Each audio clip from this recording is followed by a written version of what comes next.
The sun hadn't even thought about rising yet over the rocky, dusty land of eastern Afghanistan. The air inside the big American base was cool and quiet, the kind of quiet that only comes right before all hell breaks loose. In one corner of the base, in a room that smelled like sweat, dust, and strong coffee, a group of Army Rangers were getting ready. These were some of the toughest soldiers in the world, and they moved with a quiet, sure confidence. They checked their guns, clicked magazines into place, and tightened the straps on their heavy body armor with sounds that were familiar to them. Clicks, snaps, and shuffles. Among them was a young soldier everyone called Carter. He was bent over a table, his brow furrowed in concentration, but he wasn't cleaning a rifle. In front of him was a maze of wires and buttons, his radio set.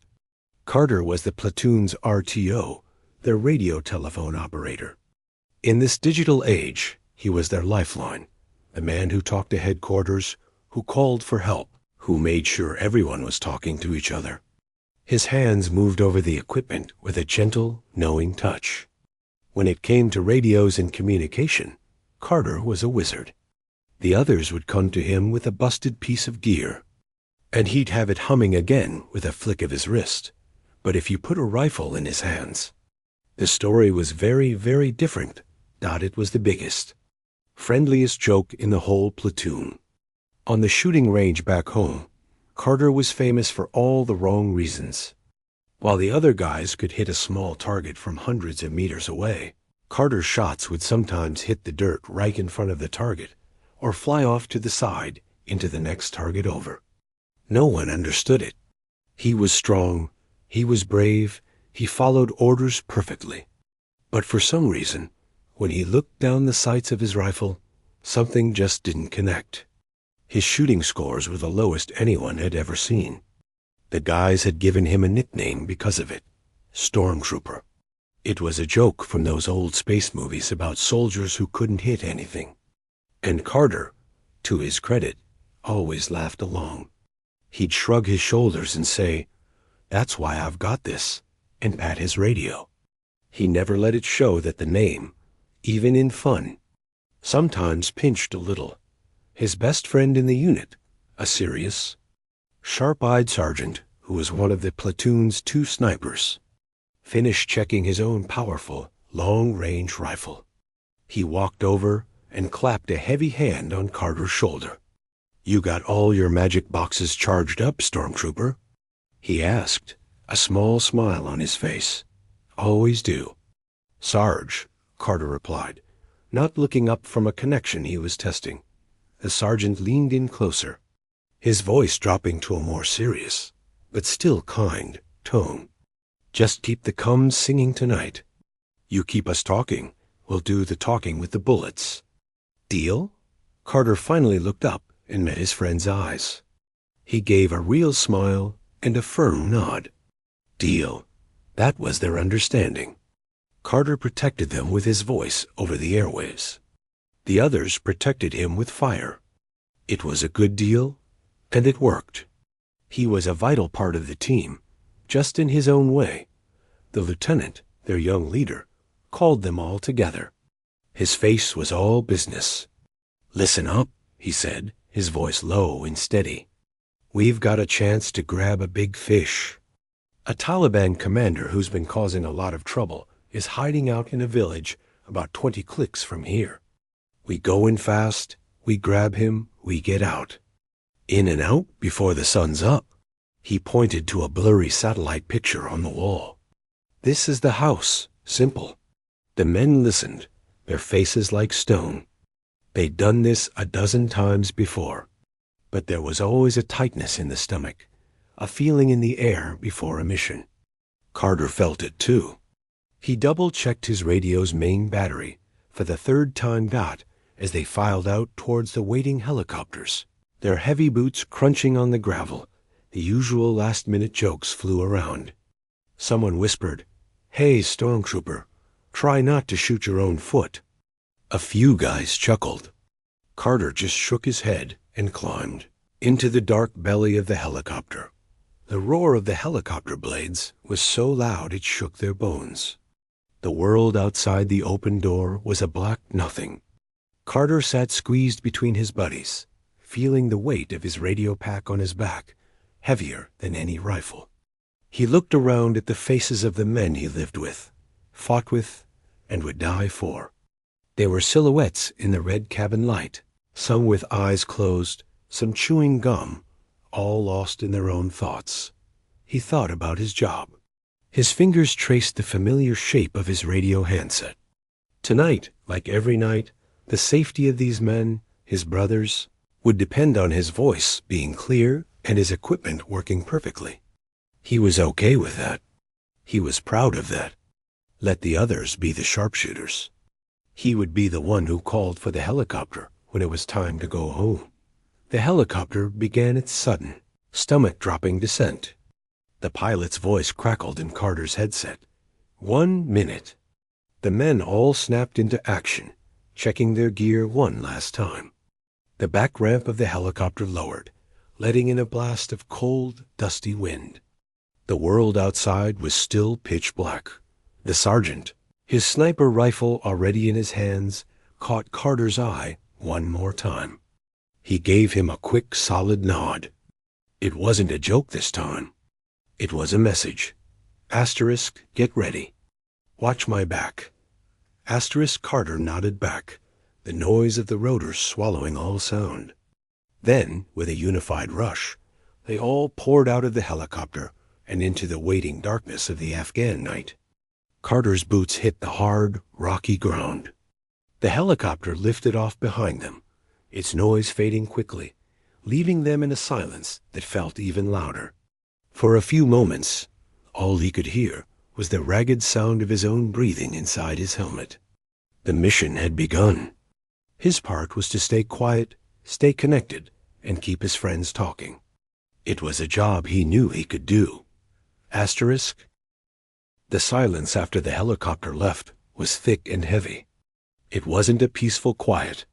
It was the kind of quiet that felt like it was holding its breath, waiting to explode. The Rangers moved like shadows, slipping through the narrow, twisting streets of the village. Their night vision goggles painted the world in a ghostly green. Everything was shades of black and green, the mud brick walls, the empty doorways, the rubble in the streets. The only sounds were the soft scuff of their boots on the dirt and the quiet rustle of their gear. Carter stayed in the middle of the pack, right where he needed to be. His world was the hiss of static in his earpiece and the dim, glowing lights of his radio. Every few seconds, he'd key the microphone on his shoulder and whisper a check-in. All points, this is Sunray, comms check, over. One by one, the quiet voices of his teammates would whisper back. Loud and clear. Good copy. It was a comforting rhythm. As long as he heard those voices, everything was under control. The village felt wrong. It was too empty. Doors were shut tight. Not a single light shone from any window. No dogs barked. It was as if the place had been sucked dry of life. Carter felt a cold knot start to tighten in his gut. His sergeant, walking a few feet ahead with his long sniper rifle at the ready, slowed down and held up a clenched fist. Everyone froze. The sergeant tilted his head, listening to the same nothingness they all felt. He glanced back at Carter, his face a pale green mask under the night vision. His eyes were sharp, searching. Carter gave him a tiny shake of his head. The radio was silent from headquarters, too. Nothing to report. The lieutenant pointed at the target house. It looked just like the blurry picture, squat and dark. 2 Rangers moved forward, silent and fast. With a quiet thump, they blew the lock off the heavy wooden door and rushed inside. The rest of the team flowed in behind them, covering every angle, their rifle lights cutting bright white beams through the dark rooms. Clear. Clear. Room clear. The shouts echoed in the empty house. It was completely abandoned. Not a piece of furniture, not a scrap of paper, not a soul.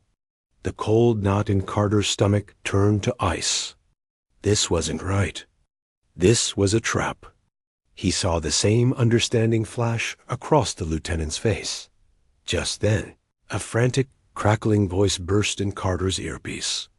It was the command post back at base. The signal was breaking up, full of panic. Asterisk Sunray. Sunray, be advised urgent. The voice was swallowed by static, then came back stronger, shouting, Intelligence is bad. It's a trap. Get out. Get out now. Asterisk. Carter didn't even have time to relay the message. The night shattered dot. It started with a single loud crack from the hills above them. A bullet snapped past Carter's head and smacked into the mud wall behind him with a sickening thwump. Then, the whole world erupted in noise and light. From the dark ridges surrounding the village, dozens and dozens of muzzle flashes winked to life like evil yellow stars. The sound wasn't just gunfire. It was a roar, a storm of metal. Heavy machine gun fire ripped through the air, brrrp, BRRRP, shooing huge chunks out of the walls. AK-47s rattled, their bullets pinging and whining off the stones. Contact! Contact from the North Ridge. East Side. They're everywhere.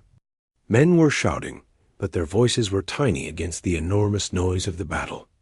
Rangers scrambled, running for any cover they could find. Carter was shoved hard from behind as his sergeant yelled, Move! To that wall. They stumbled and ran, a group of them diving behind a low, crumbling courtyard wall. Dirt and stone chips sprayed around them as bullets hammered the other side. Carter pressed himself into the dirt, his heart pounding so hard he could feel it in his throat. He fumbled for his handset. Eagle Base, this is Sunray. Troops in heavy contact. Request immediate fire support and medevac, over. He could barely hear the broken reply over the gunfire. He looked to his left. His sergeant was already setting up, peering over the wall with his sniper rifle, trying to find a target. Then Carter heard a sound he would never forget, a wet, heavy smack, like someone hitting a sack of mud. His friend, the sergeant, jerked backwards and slumped against the wall. A dark, spreading stain bloomed on his shoulder. No! Medic! Carter yelled, crawling over to him. The sergeant's face was tight with pain, but his eyes were clear and fierce. The platoon's other sniper, a young private, cried out and fell a second later. Hit in the leg dot, the medic crawled through the dirt, dodging bullets, and got to work on the sergeant. The wound was bad. The sergeant was breathing in ragged gasps. He grabbed the front of Carter's armor with a bloody hand, pulling him close. His voice was a strained whisper, fighting against the pain. The gun. The big one on the East Ridge, he hissed, every word in effort.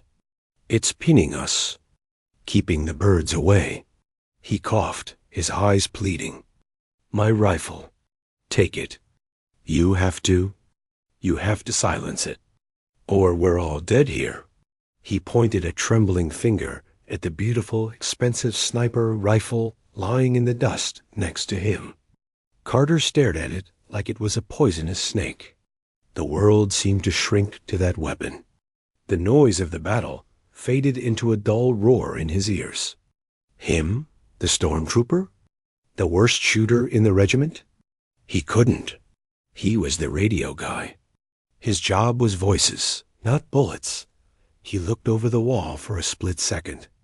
On the far ridge, maybe 800 meters away, he could see the steady, flashing tongue of a heavy machine gun. Each burst sent a wave of bullets over their heads, keeping every ranger pinned down, making it impossible for a rescue helicopter to get close.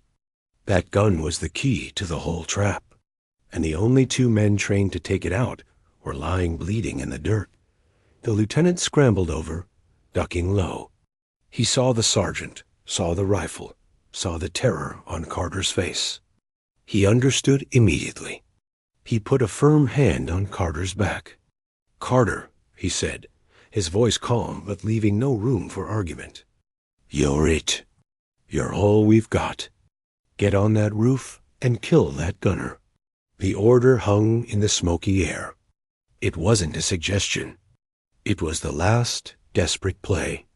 Carter looked from his wounded friend's desperate eyes to his lieutenant's grim face, then down at the complex, unfamiliar rifle. The weight of every single life around him settled onto his shoulders. He swallowed hard, the taste of dust and fear in his mouth. With trembling hands, he reached out and took the rifle. The rifle felt all wrong in Carter's hands. It was cold and heavy, a strange foreign thing. It wasn't his. It belonged to a world of precision and calm he had never been part of. The weight of it seemed to pull his whole body down into the dirt. For a second, he just stared at it, his mind completely blank, wiped clean by the shock of the order. All around him, the battle raged. Bullets snapped overhead, thudding into the wall, sending little clouds of dried mud into the air. Someone was yelling for more ammunition. The medic was speaking in low, urgent tones to the wounded sergeant. The machine gun on the ridge kept up its steady, terrible beat asterisk, brap, brap, brap, a sound that seemed to say, "You are trapped. You will die here." Asterisk, the lieutenant's hand was still on his shoulder. "The roof of this house. Go. Now." The words cut through the fog. Carter nodded, a stiff, mechanical movement. He slung the long, awkward rifle over his back, the strap digging into his neck. His own familiar rifle, the one he could barely shoot, felt like a toy in his other hand. He left it leaning against the wall. He wouldn't need it. He either succeeded with this one impossible tool, or he didn't succeed at all. He scrambled on his hands and knees to a broken doorway leading into the one-room house they were using for cover. Inside, it was dark and smelled of dust and old animals. A rickety ladder made of rough branches was nailed to one wall, leading up to a square hole in the ceiling. He could see a patch of dark, star-filled sky through it. He started to climb. The ladder groaned under his weight and the extra gear. Every sound he made seemed incredibly loud to him, even over the gunfight outside. He expected at any moment to feel bullets tearing up through the thin roof. He pushed his radio pack up through the hole first, then hauled himself after it, rolling onto the flat, dirt roof. The world opened up, and it was terrifying. Up here, there was no wall to hide behind. The cold night air hit his face. The sound of the battle was even louder, clearer. He could see the flashes lighting up the dark ridges that circled the village like the jaws of a trap. He flattened himself against the roof, his heart hammering against his ribs. He was completely exposed. Asterisk, just get to the edge. Find the gun. Asterisk, he crawled on his belly, the rough surface scraping against his armor. He moved like a worm, pushing with his toes and pulling with his elbows, the big rifle dragging beside him. He made it to the low parapet at the roof's edge and slowly, so slowly, raised his head just enough to peer over. There it was not far, far away on the opposite ridge. Maybe 800 meters, almost half a mile, he saw the steady, blinking eye of the machine gun. It was set up behind a pile of sandbags. Every few seconds, it would fire a long burst, the muzzle flashing a bright yellow white. He could almost feel those bullets tearing the air above his friends' heads. That gun was the reason they were pinned. That gun was the reason no rescue helicopter would dare fly into the valley. Carter ducked back down, breathing hard. His mouth was dry as sandpaper. He unslung the sniper rifle and pulled it close. He'd seen his friend handle this weapon 100 times. He knew the basics, the way you know the rules of a game you've only ever watched. First, he had to get steady. He couldn't shoot lying flat. The angle was wrong. He needed to use the edge of the roof as a support. He rolled onto his side, his back against the low wall, and sat up just enough to bring the rifle into position. He rested the long barrel on a fold of sandbag that had crumbled at the corner. It wasn't good. It wasn't stable. But it was all he had. He flipped up the lens caps on the powerful scope and put his eye to it. The world leaped at him, magnified and sharp. He scanned, his hands shaking, and found the ridge. The scope was so good he could see the rocks, the shadows. He searched for the machine gun nest. There, he could see the sandbags, the dark shape of the gun itself. But the gunner, he was hidden behind his protective wall. Only the very top of his head and a sliver of his shoulder were visible. It was a tiny, dark sliver against a dark background, dancing in the heat waves rising from the valley. A feeling of total hopelessness washed over Carter. He couldn't do this. This was a shot for an expert, on a calm range with no pressure. Not for him. Not here. Not now. Then, the radio in his ear crackled to life. It was the voice of one of his buddies, pinned down behind the wall below. The voice was tight with strain, trying to sound calm. "Sunray, any time now on that gun. We're getting chewed up over here." Another voice, the lieutenant's, came through.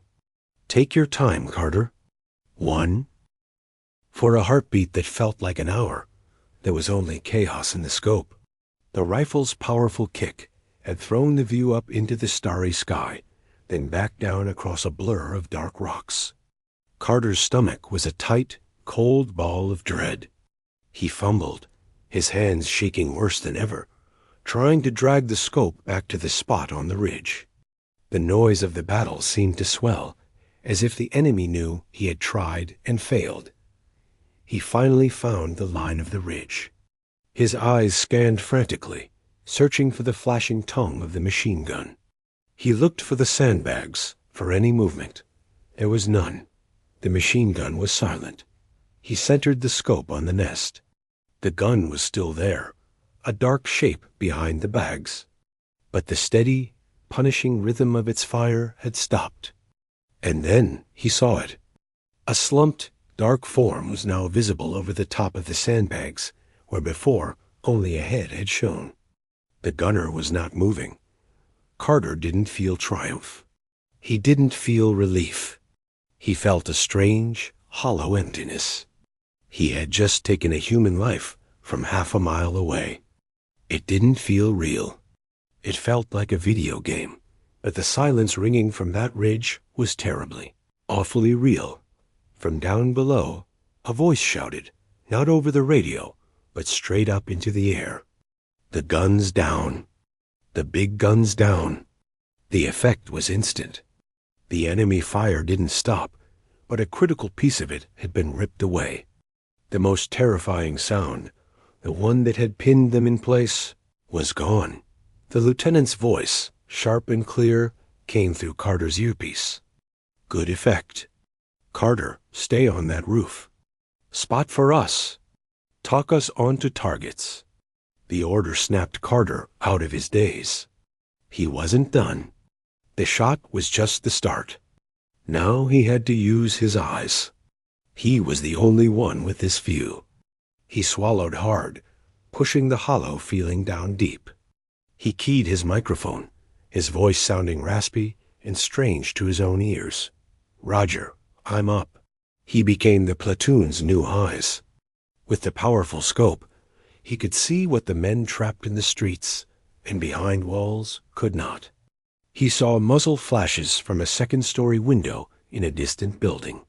"Sunray, this is Carter. Enemy shooter, second floor. White building with the collapsed corner. 2 windows from the left. He's firing on Bravo team's position." A few seconds later, a ranger with a grenade launcher fired. Carter watched the small explosion bloom exactly where he'd said. The enemy fire from that window stopped. He spotted 2 men trying to move along the ditch, getting closer to their position. 2 enemy moving east along the irrigation ditch, 70 meters north of the big tree. Rifle fire from his buddies below cracked out, and the 2 figures dropped into the ditch and did not get back up. Carter was no longer just a radio guy. He was a spotter, a guide. He was using the tool he had always been good with, his voice, but now it was directing a terrible power. He felt a grim focus settle over him. The fear was still there, buzzing in the background, but it was pushed aside by the immediate need.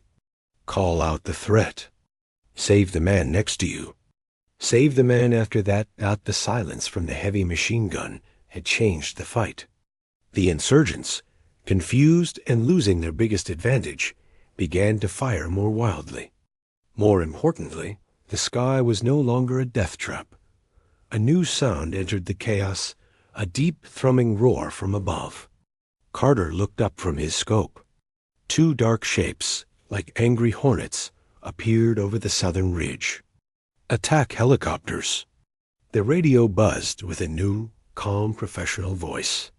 Sunray, this is Viking 2-1. We are on station. Point us to the party. A wave of something almost like joy washed over Carter. He keyed his mic, connecting the helicopter to his lieutenant. Sunray, Viking 2-1 is ready for your traffic. From his perch, he could see everything. He relayed the lieutenant's commands, painting a picture for the pilots. Viking, be advised, heaviest enemy concentrations are along the east and north ridges. Multiple firing positions in the rock formations. The world then lit up with a violence that was both terrifying and beautiful. The helicopters rolled in. Lines of red tracer fire streaked down from their guns, cutting across the enemy ridges. Then, with a series of sharp whooshes, rockets streaked away from the helicopters and slammed into the mountainsides. Huge orange fireballs erupted, swallowing up enemy positions. The thump-thump of the explosions rolled across the valley a second later, shaking the very roof Carter lay on. The enemy fire, which had been a constant storm, began to break up and fade. The will to fight was being blown apart by the precision from the sky. Soon after, a different, heavier throbbing sound approached. A large, double-rotor Chinook helicopter, a flying bus, appeared low and fast, escorted by more gunships. It was the medevac. It slowed, hovering bravely over a relatively clear field just outside the village, its downdraft whipping up a blinding storm of dust. Move, move, move. Get the wounded to the bird. The lieutenant yelled. Carter watched from above as his buddies became a well-oiled machine again. They broke from their cover, not running wildly, but moving in tight teams, laying down covering fire for each other. Two men carried the wounded sergeant on a makeshift stretcher. Others helped the private with a leg wound.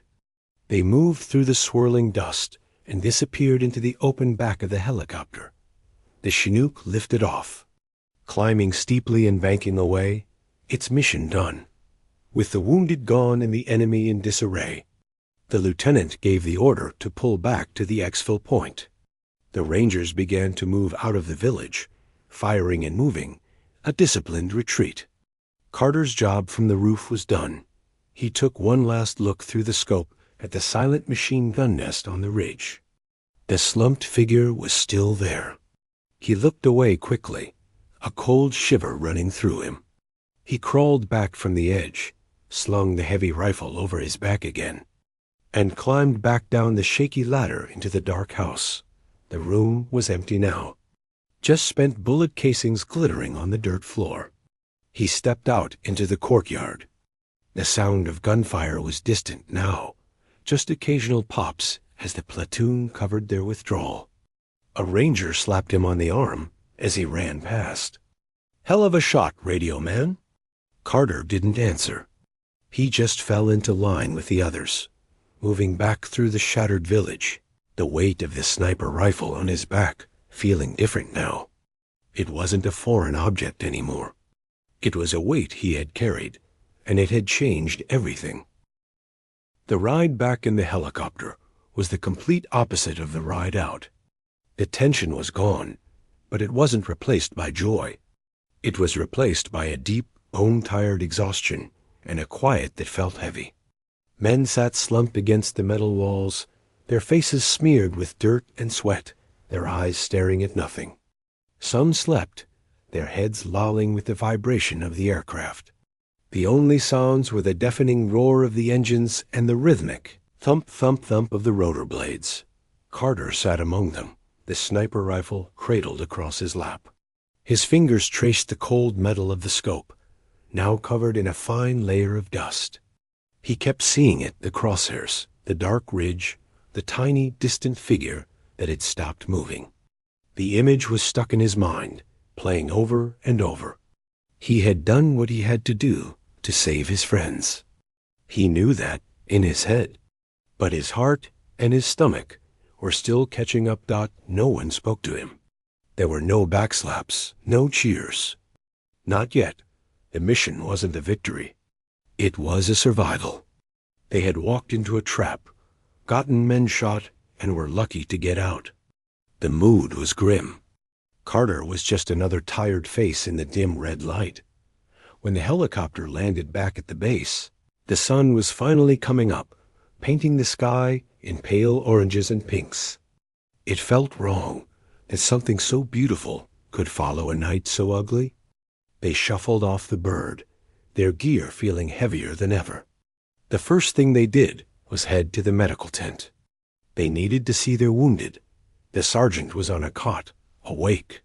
His shoulder was heavily bandaged, and his face was pale, but his eyes were clear.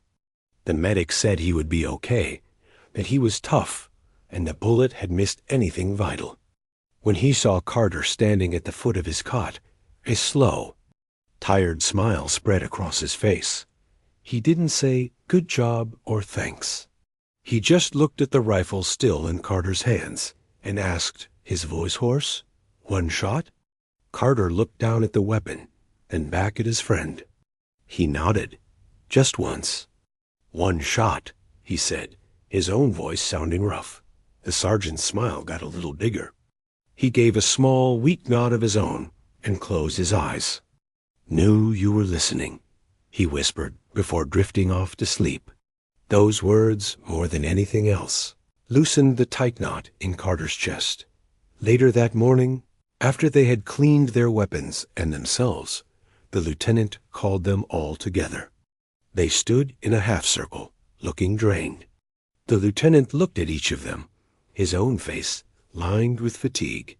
"We got chewed up last night," he started, his voice flat. "We made a mistake. The enemy was waiting. But because every one of you did your job when it mattered most, we came home. We brought our wounded home." He paused, letting that sink in. A critical moment came when we were pinned. That machine gun had us locked down. Taking it out was the key. He didn't elaborate. He didn't make a big speech. He just looked straight at Carter, who was standing at the back, trying to be invisible. "That was good work, Carter. That shot turned the fight. You saved lives today." A few heads turned to look at him. There were nods. A couple of guys reached out and gave his shoulder a firm squeeze as they walked past. No one said the old nickname. No one called him Stormtrooper. The joking moniker, the identity he had carried for so long, was just gone. It had been burned away in the fire of that single moment on the roof. In its place was a quiet, solid respect. It wasn't loud. It was in the looks, in the nods, in the way they now included him when talking about positioning and sightlines. He was one of them, fully and completely, in a way he hadn't been before. In the days that followed, things slowly returned to the strange normal of life on the base. There were more missions, though none as brutal as that one. Carter went back to his radio, to his humming boxes and tangled wires. He was the comms guy again, and he was good at it, but something had changed. One afternoon, he was at the shooting range. He wasn't qualifying. He was just practicing. He had his own rifle again. He lay down on the mat, settled in, and looked through his standard scope at a target 300 meters away. He took a breath, let it out halfway. held it. The old feelings of uncertainty, of knowing he would miss, tried to creep in. But then he remembered the roof, the wind on his cheek, the weight of the different rifle, the immense distance, the absolute stillness he had found inside the storm doubt. He squeezed the trigger. The shot cracked. Down range, through the spotting scope, he saw a hole appear just left of the bullseye. It wasn't a perfect shot, but it was a good shot. A solid, professional shot. He hadn't hit the dirt.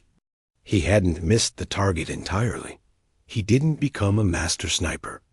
That wasn't his path. But the mental block, the thing that had made his hands shake and his aim wobble, was broken. He knew now, in his bones, that he could do it if he had to. The worst shooter in the platoon was gone. Sometimes, late at night on guard duty, one of the other Rangers would sidle up to him. A new guy, or someone who had heard a twisted version of the story. "Hey, is it true," they'd ask, "that you took out a machine gunner from 1,000 meters with a rifle you'd never even fired before?" Carter would just shake his head and look out at the dark, silent mountains. "It was 800 meters, he'd say quietly. And it was just one shot. And that was all he would say. But in the quiet that followed, and the way the other soldier would look at him, the story would grow. It became part of the platoon's history. A tale of the time they were in a hopeless spot, and the most unlikely person in the world had pulled them through. It was a story about more than just a shot. It was a story about pressure and fear and finding out what you're made of when there is no other choice. And Carter, the man who spoke with his voice to save his friends, finally understood that part of himself too.